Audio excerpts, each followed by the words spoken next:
Friends, I am Shweta and welcome to my channel education hub. यहाँ पर हम maths की क्लासेस लेते हैं और हमने स्टार्ट किया है क्लास 9 का चैप्टर नंबर 1 और हम लोगों ने प्रीवियस वीडियो में एक्सरसाइज 1.1 कवर कर ली थी। तो हम लोग अब तक क्या सीख चुके हैं? हम रैशनल नंबर पहचानना सीख चुके हैं। तो आज हम नया टॉपिक करने वाले हैं इरैशनल नंबर्स।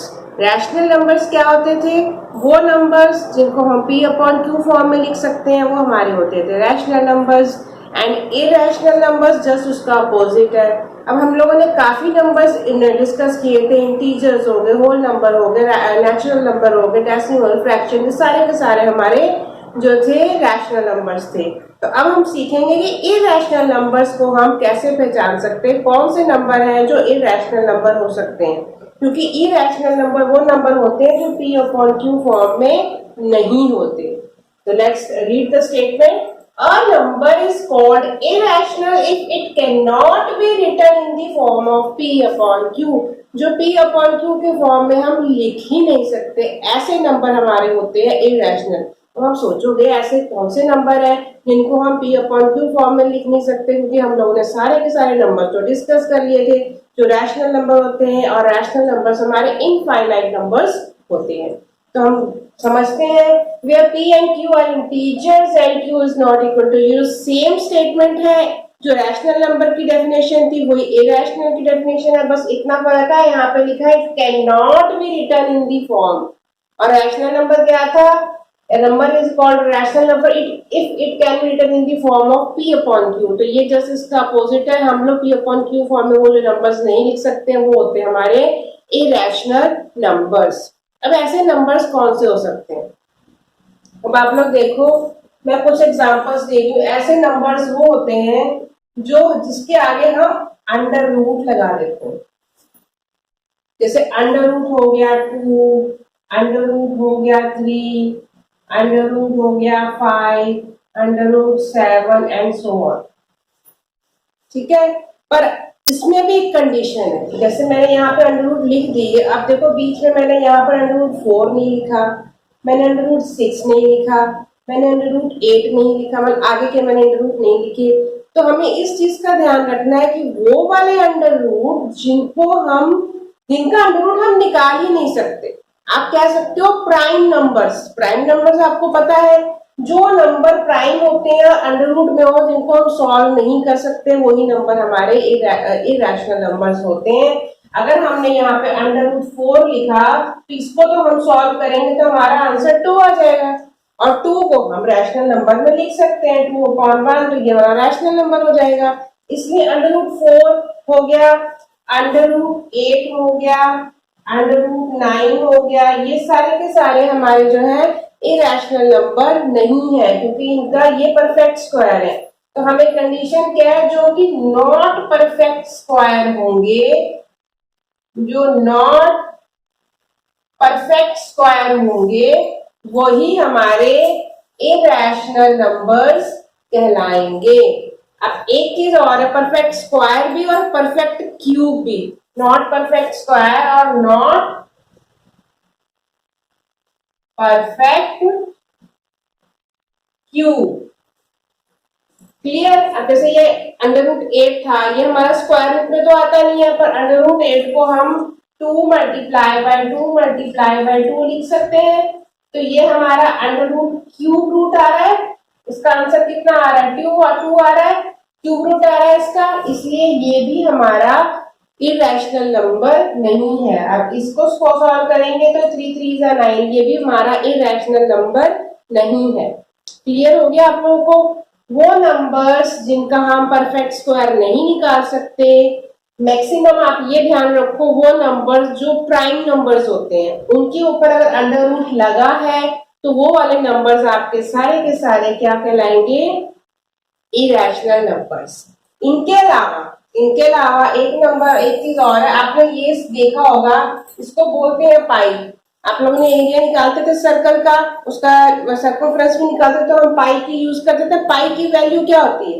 पाई की वैल्यू 22/7 होती है। यहाँ वो 3.14 समथिंग आ गई, इतनी लंबी वैल्यू होती है, तो वो अलग से 3.14 ही लिखा जाता है आपको सॉल्व करने के लिए। तो वैसे नंबर डेसिमल में वो नंबर डेसिमल डेसिमल के वो नंबर जो कभी भी खत्म ना हो। जैसे कि ये हो गया 0 मैंने लिखा 1 0 1 0 0 0 0 1 0 0 0 1।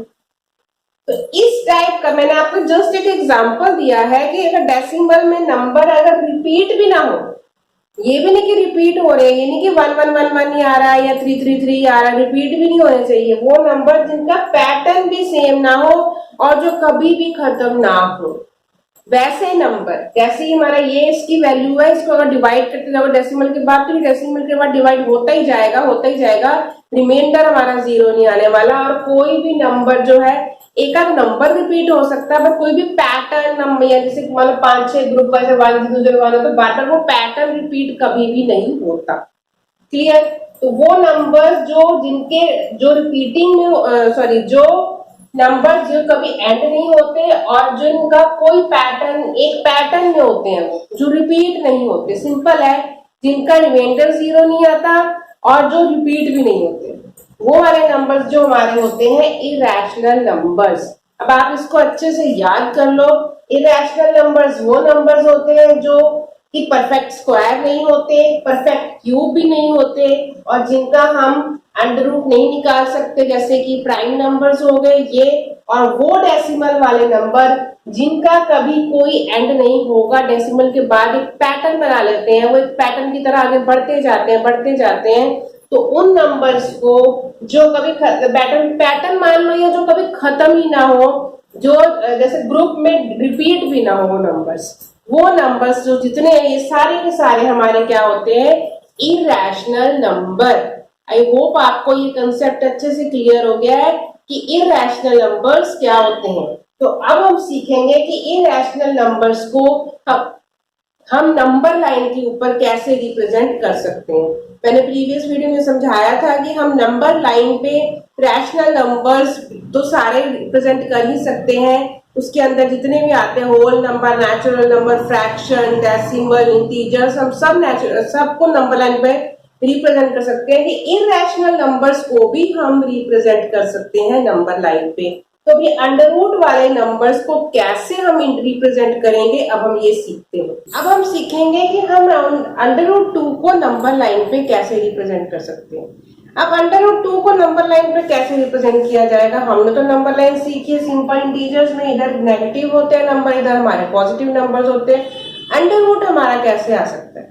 अब आप लोग सोचो ध्यान से, इसके लिए हमको क्या रिकॉल करना पड़ेगा? इसके लिए हमको चाहिए पाइथागोरस थ्योरम। आई थिंक आपको याद आ रही होगी पाइथागोरस थ्योरम। पाइथागोरस थ्योरम में क्या होता था, एक राइट एंगल ट्राइंगल होता था हमारे पास, ये उसकी हाइपोटेन्यूज होता है, ये उसका बेस होता है, और ये उसकी परपेंडिकुलर होता था। इसमें हमारा क्या होता था, हम तीनों का स्क्वायर करते थे, इसका स्क्वायर करके ऐड करते थे, तो इसमें हमारे अंडर रूट आ जाता था।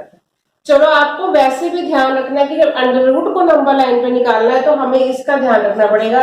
इसका फॉर्मूला क्या होता है, हाइपोटेन्यूज का square is equal to base का स्क्वायर प्लस परपेंडिकुलर का स्क्वायर। अब हमको ऐसे दो नंबर चाहिए जिसको, अब यहाँ बेस और परपेंडिकुलर, मतलब हम इस तरीके से अंडर रूट की नंबर लाइन बनाएंगे जो हमारा राइट एंगल ट्रायंगल की तरह बनेगा। वो पहले आप नंबर समझ लो, फिर मैं आपको समझाती हूँ इस पे हम लोग कैसे बनाएंगे। क्लियर? तो अगर हम दो नंबर, हमें अंडर रूट 2 चाहिए, अंडर रूट 2 के लिए हमको क्या चाहिए, हमें दो नंबर क्या चाहिए, एक हमको 1 चाहिए, फिर हमको 1 ही चाहिए। 1 + 1 2 होता है, और 1 का स्क्वायर करते तो भी हमारा 1 ही आता है। तो हमने इसको सॉल्व किया तो हमारा कितना आ गया, ये हो गया 1 का स्क्वायर प्लस 1 का square, that is equal to 2। ठीक है? अब h का स्क्वायर है, तो h का स्क्वायर हटाने के लिए इधर क्या चला जाएगा, अंडर रूट 2 आ जाएगा। ठीक है? तो हमें अंडर रूट 2 बनाने के लिए क्या चाहिए, दो नंबर चाहिए, दो मतलब मेजरमेंट चाहिए, यानी कि 1 और 1। अब ये 1 और 1 ये यानी कि बेस भी हमारा 1 होगा और परपेंडिकुलर भी 1 होगा। तो आप लोगों ने क्या करना है, एक सिंपल एक लाइन ड्रॉ करनी है, उसमें 0 के बाद स्केल से मेजरमेंट करके आप यहाँ थोड़ा ले लोगे, तो आपने यहां से लेके यहां तक 1 सेंटीमीटर की जो मेजरमेंट है वो 1 सेंटीमीटर आपका काफी छोटा होता है। तो आप अपने हिसाब से थोड़ा बड़ा चाहो तो ले सकते हो, अपनी मैम से पूछ लेना। होता क्या है, 1 सेंटीमीटर हमने लिया, 1 सेंटीमीटर हमारा क्या हो गया, ये बेस हो गया। अब हमें इसके ऊपर एक परपेंडिकुलर खींचना है 1 सेंटीमीटर। इस परपेंडिकुलर को भी आपको खींचना आता है, हमको कंपास से खींचना आता है। जब आप प्रकार लेते हो, प्रकार की 2 एंड होते हैं, एक में हमारी पेंसिल लगी होती है, एक पॉइंटेड होती है। तो जो पॉइंटेड वाला पोर्शन है वो हमने यहाँ पे रखना है। इसके बाद आप चाहे तो डी से भी 90 डिग्री बना सकते हो, पर हमें यहाँ पर बनाना सारा कुछ कंपास से ही है। क्या करते थे हम लोग, यहाँ से एक छोटा सा यहाँ आर्क लगाते थे, फिर यहाँ से इधर से वही मेजरमेंट का आर्क, यहाँ से वही मेजरमेंट का आर्क, और यहाँ से हमारा ऊपर क्या हो जाता था, यहाँ हमारा ऐसे करके हम कट लगाते तो हमारी परपेंडिकुलर लाइन निकल आती थी। ठीक है, अब हमने इसको ऊपर बढ़ा दिया, अभी परपेंडिकुलर लाइन को हमने इसके साथ जोड़ दिया। तो परपेंडिकुलर लाइन जोड़ी तो ये हमारा क्या हो गया, 90 डिग्री बन गया। यानी कि ये वाला भी हमारी मेजरमेंट 1 है और ये वाली मेजरमेंट भी हमारी 1 सेंटीमीटर है। डिस्टेंस हमारा दोनों का सेम आ रहा है। ठीक है, अब हमें क्या करना है, इस पॉइंट से जितना ये 1 तक जा रहा है, 1 यहां तक हो गया, 0 से लेके 0 को हमें इस एंड पॉइंट पर जहां पर 1 खत्म हो रहा है इसको जोड़ देना। ठीक है, अब देखो आप इसको हमें करना है क्या, अब इसके बाद ये तो परपेंडिकुलर बना दिया हमने। अब हमारा कंपास कहाँ जाएगा, कंपास की सुई हम यहाँ रखेंगे, यहाँ पे रख के इतना मेजरमेंट नाप लेंगे जितना यहाँ से लेके यहाँ तक है, क्योंकि यही तो है हमारा √2। अब आपको देखा था हमने इसको सॉल्व किया था, तो यहाँ पर √2 आया था, 1 का स्क्वायर या √2, यानी कि ये 1 का स्क्वायर, ये 1 का स्क्वायर, तो ये हमारा बन गया √2। पर हमें इसे नंबर लाइन पर रिप्रेजेंट करना है, तो हमने क्या करना है, यहाँ पर ऐसे प्रकार रखा, यहाँ पर पेंसिल रखे, यहाँ से हम घुमाएंगे, यानी कि यहाँ सुई रखी, यहाँ नाप के पेंसिल रखी, और यहाँ से हम घुमाते हुए यहाँ पर लाएंगे। जिस पॉइंट पे आर्क जो है, जिस पॉइंट पे नंबर लाइन पे जाके कटेगी, यही वाला पॉइंट जो है हमारा क्या कहलाएगा, √2 कहलाएगा। अगर आपको नहीं समझ में आया, कोई डाउट है तो मुझसे कमेंट करके पूछ सकते हो। मैं आपको पेंसिल और पेन से भी, पेपर पे भी आपको ये बना के सिखा दूंगी। आई होप आपको ये अच्छे से क्लियर हो गया है कि √2 हमारा। अच्छा, √2 की वैल्यू होती क्या है, कभी आप लोग सर्च करके देख रहे हैं, √2 की वैल्यू हमारी 1 पॉइंट समथिंग, मतलब 1 पॉइंट के आगे कुछ नंबर्स होते हैं जो एंड नहीं होते, ऐसी वैल्यू होती है। तो इसका जो मेजरमेंट है हमारी 1 और 2 के बीच में कहीं आएगी, तब इससे हमारा आपका प्रूफ भी हो जाएगा कि ये √2 हमारा नंबर लाइन पे एकदम सही बना है। क्लियर, कोई डाउट है पूछ सकते हो। मैं दोबारा रिपीट कर देती हूँ, पहले आपने अपनी मेजरमेंट निकाली, 1 और 1 मेजरमेंट चाहिए हमें, बेस में भी 1 चाहिए हमको, परपेंडिकुलर पे भी 1 चाहिए। बेस में हमने 1 सेंटीमीटर के बाद यहाँ से परपेंडिकुलर खींचा, यहाँ से हमने आर्क लगाया, 2 कट लगाए, और ये हमारा परपेंडिकुलर बन गया। ये आप सबको पता है कैसे बनाया जाता है। ये देखो, ये पॉइंट है, यहाँ पे सुई रखी, यहाँ से ऐसे आर्क लगाया, जितना डिस्टेंस ये है उसी डिस्टेंस पे यहाँ आर्क लगाते हैं, उसी डिस्टेंस पे यहाँ आर्क लगाते हैं। फिर दोनों को फिर हम यहाँ पर कहाँ पे ऊपर मिल रहे हैं, इसको मिला देते हैं आपस में, तो हमारा बन जाता है 90 डिग्री। किसी को डाउट हो तो आप इसको देख सकते हो। ठीक है, तो ये 90 डिग्री बनाया। फिर हमने क्या करना है, ये राइट एंगल बन गया। वैसे ही हमको, जैसे ये पॉइंट हमने जोड़े हैं ट्राइंगल के, तो हमें राइट एंगल ट्राइंगल ही बनाना है। ठीक है, इसको जोड़ा, ये हमारा √2 आ गया, और हमें नंबर लाइन पे रिप्रेजेंट करना है, तो हम आर्क लगाते हुए उसको नंबर लाइन पे ले आएंगे, और ये वाला पॉइंट जो है हमारा क्या कहलाएगा, √2 कहलाएगा। क्लियर, अभी आपने √ समझा, नंबर लाइन पे कैसे रिप्रेजेंट किया जाता है। तो आज अब नेक्स्ट हम सीखते हैं √3। आपके बुक के ये दोनों एग्जांपल है, √2 और √3, हम कैसे नंबर लाइन पे बनाए। अब √3 बनाने के लिए भी हमको सबसे पहले पाइथागोरस थ्योरम लगानी पड़ेगी। हमको वो 2 नंबर्स ढूंढने पड़ेंगे जिससे हमको √3 मिले। ये 90 डिग्री हो गया। अब √3 पाने के लिए हमें क्या चाहिए, देखो 2 + 1 दैट इज इक्वल टू होता है 3। आप लोग कहोगे सिंपल है, 2 + 1 किया 3 आ गया, पर पाइथागोरस थ्योरम होती क्या है, पाइथागोरस थ्योरम होता है हाइपोटेन्यूज का स्क्वायर, मतलब कि हाइपोटेन्यूज ये बेस ये परपेंडिकुलर, और होती क्या है हाइपोटेन्यूज का स्क्वायर प्लस बेस का स्क्वायर प्लस परपेंडिकुलर का स्क्वायर। अगर हम 1 + 2 यानी कि 2 + 1 लिखेंगे तो यहाँ पे दोनों के स्क्वायर कर देंगे तो ये तो 4 + 1 दैट इज इक्वल टू √5 आ जाएगा। तो इसलिए हमारा ये जो है सही नहीं है। तो हमें चाहिए तो 2 और 1 ही। तो हम क्या कर सकते हैं, ऐसा नंबर लेंगे जिसकी हम स्क्वायरिंग करेंगे तो उसकी वैल्यू चेंज ना हो। तो वो नंबर क्या हो सकता है, √ ही हो सकता है। अगर हम नंबर ले लें यहाँ पे √2 का अगर स्क्वायर करते हैं तो ये √ हट जाता है, √2 को 2 टाइम्स मल्टीप्लाई करेंगे तो आंसर क्या आएगा, सिर्फ 2 का 2 ही बचेगा। तो हम √2 + 1 का स्क्वायर ले सकते हैं। अब ये थोड़ा सा आपको खुद सोचना पड़ेगा कि कौन से दो नंबर से हमारा ये वैल्यू आ रही है।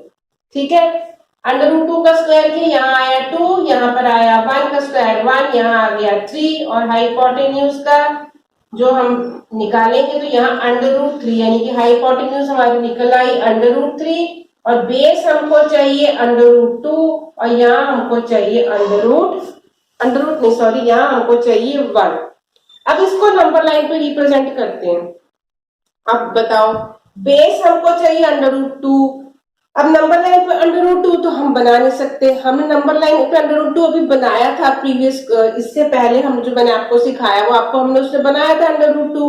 तो हमें उसी तरीके से उतना √2 का डायग्राम बनाना पड़ेगा, उसके ऊपर ही उसी को बेस मानते हुए हम √3 बना सकते हैं। तो पहले जैसे बनाया था वैसे √2 बना लेते हैं। ये हो गया हमारा 1, यहां से लेके 1 तक लिया था, यहां से लेके फिर हम लोगों ने पूरा जो परपेंडिकुलर बनाया था इस तरीके से करके यहां से लेके आपने पूरा यहां तक खींच लिया। यहां से फिर हमने इस लाइन को ज्वाइन किया, ये भी 1 मेजरमेंट है हमारी, ये भी 1 है। तो दोनों का ये जो है हमारा √2 आ गया। इतना हम लोग सीख चुके हैं। अभी हमको यहाँ पर इसको नीचे √2 को यहाँ रिप्रेजेंट करने की जरूरत नहीं है, क्योंकि हमको √2 सिर्फ बेस चाहिए। तो हम √2 हमारा बेस हो गया, इसके ऊपर हमें अब ऐसा डायग्राम बनाना है, राइट एंगल ट्राइंगल बनाना है। तो राइट एंगल ट्राइंगल बनाए, ये √2 हो गया, तो ऊपर परपेंडिकुलर हमारा क्या हो गया 1 सेंटीमीटर। मतलब यहाँ पर अब हम रखेंगे कंपास, यहाँ पे सुई रखेंगे, यहाँ से हम लगाएंगे, इसको थोड़ा सा एक्सटेंड कर लेते हैं। यहाँ पर कंपास से लगा के जैसे ये परपेंडिकुलर बनाया था, यहाँ से कट लगाएंगे, ऐसे कट लगाएंगे, और ये हमारा क्या बन गया, ये हमने खींच दिया परपेंडिकुलर। √2 से परपेंडिकुलर हमने खींच दिया। अगर आप लोगों को परपेंडिकुलर कंपास से खींचने में प्रॉब्लम आ रही है तो आप डी का भी यूज कर सकते हो, पर अगर आप कंपास से करोगे तो ये आपको ज्यादा प्रैक्टिस भी होगी और ये बहुत ही मतलब फुल मार्क्स मिलेंगे आपको। ठीक है, अब यहाँ आपने परपेंडिकुलर खींच दिया, ये हमने 1 सेंटीमीटर जो है मेजरमेंट ले ली। 1 सेंटीमीटर जरूरी नहीं है, आप 1 का जो स्केल का दूसरा वाला हिस्सा होता है जिसमें आपके बड़े बड़ी मेजरमेंट्स होती हैं उसको भी ले सकते हो, जैसे आपकी टीचर आपको बताए। ठीक है, तो यहां से हमने 1 ले लिया, अब ये 1 ले लिया, ये √2 बेस हो गया, ये 1 लिया, ये √2 बेस हो गया, इसको जोड़ देंगे तो हमारा √3 निकल आएगा। तो हमने क्या किया, इसको इसके साथ जोड़ दिया, ये हमारा क्या हो गया।